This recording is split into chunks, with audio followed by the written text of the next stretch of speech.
بسم اللہ الرحمن الرحیم۔ السلام علیکم۔ میں شکیل ملک آپ کی خدمت میں حاضر ہوں۔ خبر ہے میرے پاس ایک بیٹھک کی، یعنی کہ ایک بڑی ہی اہم بیٹھک کا احوال ہے، جس کا سب سے بڑا فیصلہ یہ ہے کہ یہ سسٹم پورے 5 سال چلے گا۔ اس بیٹھک کا احوال میں نے آپ کے ساتھ شیئر کرنا ہے، لیکن اس سے پہلے 2-3 چھوٹی چھوٹی خبریں ہیں جو آپ کے ساتھ شیئر کرنی ہیں۔ ایک خبر تو یہ ہے کہ جی آنے والے سینٹ کے انتخابات میں تحریک انصاف کا مکمل صفایا ہونے جا رہا ہے۔ اب بہت سارے دوست یہ سوال اٹھائیں گے کہ جی تحریک انصاف کی تو یا پھر تحریک انصاف کی حمایت یافتہ ایک صوبے میں حکومت ہے، قومی اسمبلی میں ایک بہت بڑی تعداد ان کے حمایت یافتہ اراکین کی موجود ہے، پنجاب اسمبلی میں موجود ہے، تو کیسے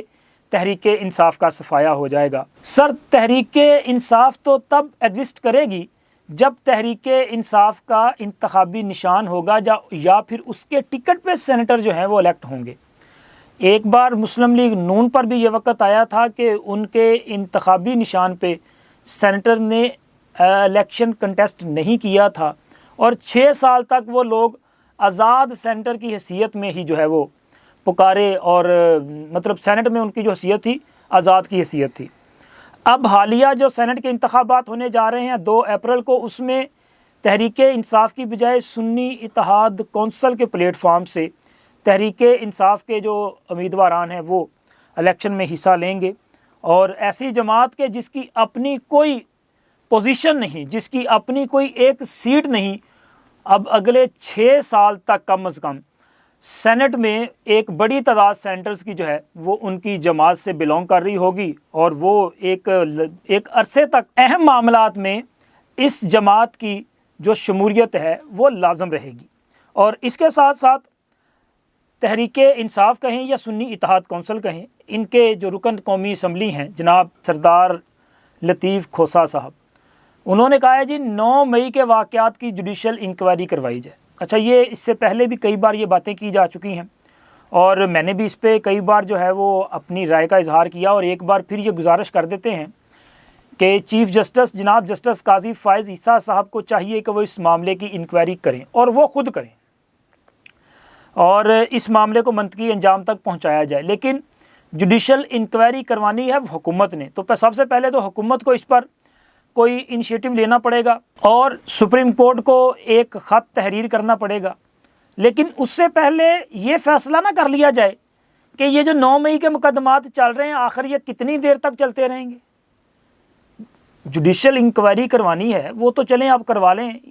لیکن کم از کم یہ جو مقدمات تھے، جن لوگوں کے چلان عدالتوں میں پیش کیے گئے یا جن کے چلان پیش ہونے تھے، اس کو ذرا سپیڈی کر لیں اور ان کے چلان عدالتوں میں جائیں، تاکہ لوگوں کو پتہ تو چلے کہ یہ 9 مئی کے جو ملزمان ہیں جنہوں نے پاکستان میں بغاوت کی سازش کی، ان لوگوں کے خلاف کارروائی کی گئی ہے۔ ابھی تو جیسے جیسے وقت گزرتا جا رہا ہے، یقین کریں لوگ یہ سوال اٹھاتے ہیں، وہ کہتے ہیں جی کیڑی 9 مئی؟ اور سر وہ 9 مئی سب فراڈ تھا، یہ جو بیانیہ بنایا جا رہا تھا وہ بیانیہ ختم ہو چکا، 9 مئی کے ذمہ داران تو اقتدار میں آ کے بیٹھ گئے ہیں۔ تو لوگوں کا یہ کہنا بالکل درست ہے جناب، کیونکہ ہم نے دیکھا ہے کہ خیبر پختونخوا میں علی امین گنڈا پور صاحب وزیر اعلیٰ ہیں، اور 9 مئی کے ملزمان میں شامل ہیں۔ بہت سارے 9 مئی کے ملزمان جو ہیں وہ ہمیں قومی assembly, Punjab assembly, Khyber Pakhtunkhwa assembly اور سندھ اسمبلی میں نظر آتے ہیں۔ تو میرا خیال ہے کہ پھر اگر آپ یہ کہہ رہے ہوں کہ جی 9 مئی بہت بڑی سازش تھی، اور دوسری طرف وہی جو ذمہ داران ہیں وہ اہم ترین عہدوں پہ براجمان ہوں، تو پھر لوگ تو کہیں گے نا کہ یہ سارا ڈرامہ ہے جناب۔ تو لہٰذا اس پر بھی حکومت کو جو ہے، اور ہمارے جو فیصلہ ساز ہیں، جو کرتا دھرتا ہیں، ان کو ذرا سوچ بچار کرنی چاہیے۔ اور ایک بات اور ہے،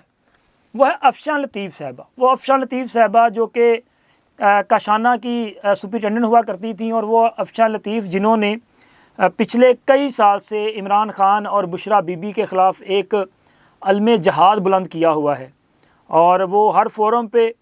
عمران خان کے دور حکومت میں یتیم بچے اور بچیوں کے ساتھ جو ظلم روا رکھا گیا اس کی داستان بیان کر رہی ہیں، اور وہ احتجاج کرنے کی پاداش میں ان کو اپنی سرکاری ملازمت سے بھی ہاتھ دھونے پڑے۔ اور اس وقت صورتحال یہ ہے کہ وہ لاہور میں ایک سڑک پہ جو ہے وہ اپنا شکرگندی کا ٹھیلا لگاتی ہیں، ریڑھی لگا رہی ہیں، اور ان کا یہ جو کام ہے ظاہر یہ گھر چلانے کے لیے بامجبوری ان کو یہ قدم اٹھانا پڑ رہا ہے، لیکن تحریک انصاف والوں کو اس کے نیچے بھی ایک سازش نظر آ رہی ہے۔ وہ ان کو لگ رہا ہے کہ جی افشاں لطیف جو کہ ایک پڑھی لکھی ویل ایجوکیٹڈ خاتون ہیں، وہ کسی بھی جگہ پہ بہت اچھی جاب بھی کر سکتی ہیں،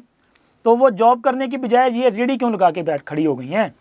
اور یہ افشاں لطیف تو عمران خان اور بشرا بی بی کے خلاف ہر جگہ پہ احتجاج کرتی ہیں اور ان پر بڑے سنگین الزام لگاتی ہیں۔ تو ان کا یہ خیال ہے یوتھیوں کا کہ افشاں لطیف کا یہ جو سارا کچھ کیا جا رہا ہے یہ مریم نواز کے لیے ہے، تاکہ مریم نواز ان تک آئیں اور پھر لوگوں میں یہ تاثر جائے کہ مریم نواز نے ان کو ریلیف بھی دیا، ان کی بات بھی سنی، اور پھر اس کے بعد عمران خان کے خلاف ایک اور مقدمہ جو ہے اس کی تیاری شروع کر دی جائے، یعنی کہ وہ اپنا دارالامان کے بچوں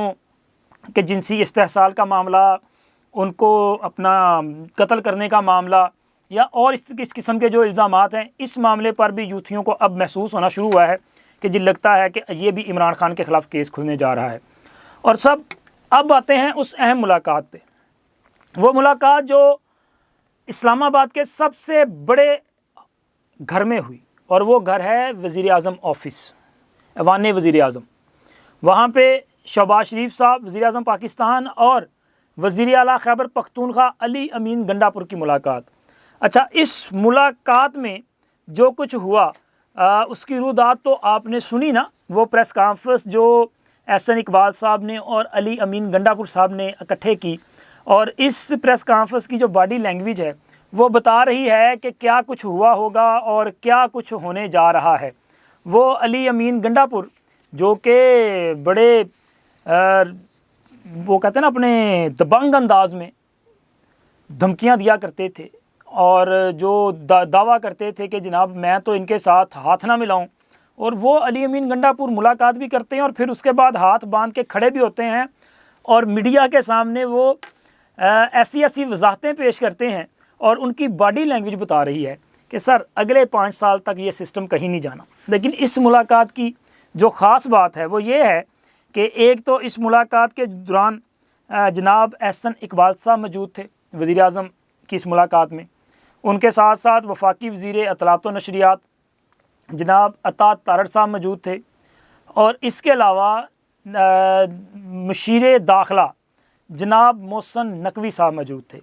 اچھا، محسن نقوی صاحب کی موجودگی سے آپ اندازہ لگا سکتے ہیں کہ پھر کون اس میں موجود ہو سکتا ہے، یا یہ موجودگی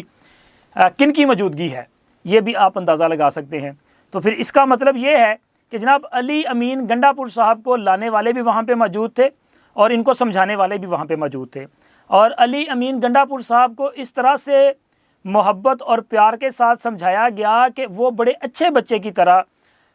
میڈیا کے سامنے پیش بھی ہوئے، اور انہوں نے میڈیا کے سامنے عمران خان کو ننگا بھی کیا۔ عمران خان کی طرف سے IMF کو جو خط لکھا گیا، اس معاملے پہ ان سے سوال پوچھا گیا، تو اس سوال پر انہوں نے بڑا خوبصورت جواب دیا۔ انہوں نے کہا جی وہ خط کا یہ مطلب نہیں تھا کہ جی ہم نے پاکستان کو پیسے نہ دیے جائیں، ہم تو چاہتے ہیں کہ پاکستان کی معیشت کو اس وقت فوری طور پہ ریلیف کی ضرورت ہے،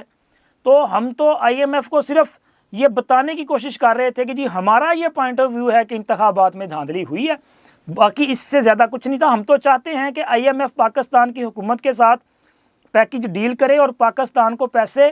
دیے جائیں، اور اس کے ساتھ ساتھ وہ جو کل تک دھمکیاں دے رہے تھے اور آج وہ کہتے ہیں جی پاکستان کو ہم سب نے مل کے چلانا ہے۔ وزیر اعظم کے وہ بڑے مشکور تھے کہ بڑے اچھے ماحول میں انہوں نے ان کی بات سنی، اور یہ وہی وزیر اعظم ہے نا جن کے بارے میں گنڈاپور صاحب کہتے تھے میں ان کو نہیں مانتا، یہ غیر آئینی اور غیر قانونی وزیر اعظم ہے۔ اب انہی وزیر اعظم کے سامنے پیش بھی ہوئے ہیں، ان سے ملاقات بھی کی ہے اور ان کی تعریفیں بھی کر رہے ہیں، اور مل کر چلنے کے وعدے بھی کر رہے ہیں کہ ہم سب مل کے آگے بڑھیں گے۔ لیکن عمران خان کہاں رجسٹ کر رہا ہے؟ سر عمران خان صرف اڈیالہ میں، عمران خان یا پھر مچھ میں چلا جائے گا یا پھر کہیں اور چلا جائے گا۔ عمران خان والا کام ہو گیا ہے تمام۔ اس کی وجہ یہ ہے کہ سارے مہرے اپنی اپنی جگہ پہ آ چکے ہیں۔ میں نے کل ویلاگ میں آپ کو یہ بتایا تھا کہ جن لوگوں نے یقین دہانیاں کروائی تھیں ان میں علی امین گنڈاپور صاحب بھی شامل تھے۔ یہ گنڈاپور صاحب جو آج آپ کو دھمکیاں لگاتے ہوئے اور بڑی بدماشی کرتے ہوئے دکھائی دیتے ہیں، یہ آنے والے دنوں میں آپ کو جو ہے وہ بڑے اچھے بچے کی طرح نظر آئیں گے، اور وہ نظر آ گئے۔ ان کی باڈی لینگویج بتا رہی ہے کہ سر وہ اپنے وعدے پہ قائم ہیں، اور انہوں نے اس ملاقات کے دوران بھی یہ یقین دہانی کروائی کہ جی ہم اس سسٹم کو ڈیریل نہیں ہونے دیں گے، ہم اپنا حصہ جو ہے وہ اس کے استحکام کے لیے وہ پیش کرتے رہیں گے، ہاں آپ ہمیں کام کرنے دیں، ہم آپ کو کام کرنے دیں گے۔ اور بھائی آپ کو تو تب بھی آفر کیا گیا تھا جب آپ کی حکومت تھی، یاد ہے جب وزیر اعظم عمران خان ہوا کرتے تھے تو اس وقت بھی شہباز شریف صاحب نے بطور اپوزیشن لیڈر یہ آفر کیا تھا کہ آئیں مساق معیشت کرتے ہیں، لیکن عمران خان کہتے تھے یہ ہم سے وہ کیا کہتے ہیں NRO مانگ رہے ہیں۔ وہ بارہا کہتے رہے کہ سیاست اپنی کوئی بات نہیں، آپ سے اپنی سیاست کریں، ہم اپنی کریں گے، لیکن جو ملک کے مسائل ہیں ان کو نکالنے کے لیے سب کو ایک جگہ پہ بیٹھنا چاہیے۔ آپ ایک مساق مفاہمت کر لیں، سیاست ضرور کریں، لیکن عمران خان ہر بار اس سے انکاری تھے۔ اور 8 فروری کے الیکشن کے بعد آپ نے دیکھا نا کہ جو جیت کے آیا یا کسی بھی پوسٹ پہ آیا، اس نے آ کے عمران خان کا بیانیہ ہی سامنے رکھا، اس نے کہا جی ہم آپ کو نہیں مانتے، اور بھرپور قسم کی جو ہے وہ دھمکی امیز تقاریر فرمائی۔ پھر جیسے جیسے وقت گزرتا گیا اب آپ دیکھ رہے ہیں نا کہ سارے کے سارے جو ہیں وہ ایک لائن میں آتے ہوئے دکھائی دے رہے ہیں، چیزیں سموتھلی ہوتی جا رہی ہیں۔ تو سر یہ سسٹم جو ہے وہ 5 سال چلے گا، لیکن اس سسٹم میں وہ شامل نہیں ہوں گے، وہ چاہے عمران خان ہو یا کوئی اور، جس کی یہ سوچ ہے کہ ہم نے نہ تو اس ملک میں جو ہے وہ مساق معیشت کرنا ہے، نہ مساق مفاہمت کرنا ہے، اور نہ ہی مساق جمہوریت کرنا ہے۔ جو اس سے انکاری ہے یہ سسٹم ان سب سے انکار کرے گا اور سسٹم جو ہے وہ آگے بڑھے گا۔ علی امین گنڈا پور صاحب اس سسٹم کا حصہ ہوں گے جب تک اس سسٹم کے ساتھ چلنے کی یقین دہانی پہ قائم رہیں گے۔ اگر وہ ذرا ڈنڈی شنڈی ماریں گے نا ادھر ادھر کی تو بھائی ہونا کچھ نہیں ہے، چونکہ پیچھے ایک لائن لگی پڑی ہے لوگوں کی، بہت سارے ہیں کہ جو اسی تنخواہ پہ اس سے زیادہ تابع داری کے ساتھ کام کرنے کے لیے تیار ہیں۔ میرا خیال ہے اس سے زیادہ اشارہ آپ کو نہیں دیا جا سکتا، آپ سمجھدار ہیں۔ اب تک اتنا ہی، اللہ حافظ۔